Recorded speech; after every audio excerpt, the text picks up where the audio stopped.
এটাতে ডুবে যাবা সাঁতার না পারলে। এই যে দেখো কি আসতেছে সামনে।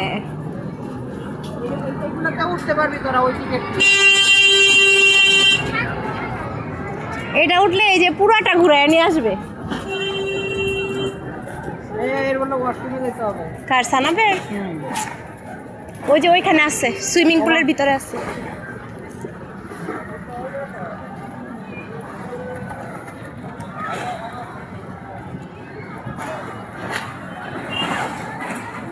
কি ঢেউ রে বাবা!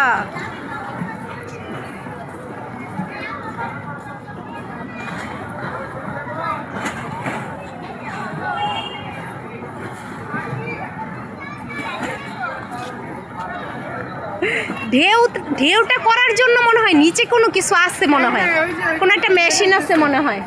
হ্যাঁ হ্যাঁ সেটাই। এটা না কি সুন্দর না, নদীর মতো পুরা পদ্মা নদীর ঢেউ। পদ্মার ঢেউ রে। আসলে যত যাই বলেন বাংলাদেশের মতো নাই ভাবি, বুঝছেন? বাংলাদেশের মানুষের মতো এরকম এরকম আন্তরিক, এই যে একটা সময় খুব ইচ্ছা ছিল যে বিদেশ চলে যাব, কিন্তু এখন মনে হয় দেশটাই ভালো। বিদেশ ভালো লাগে? কষ্ট কষ্ট না? অনেক কষ্ট আছে, বাট কষ্ট কষ্ট না, এটাই তো সবচেয়ে বড় কষ্ট। যে এই যে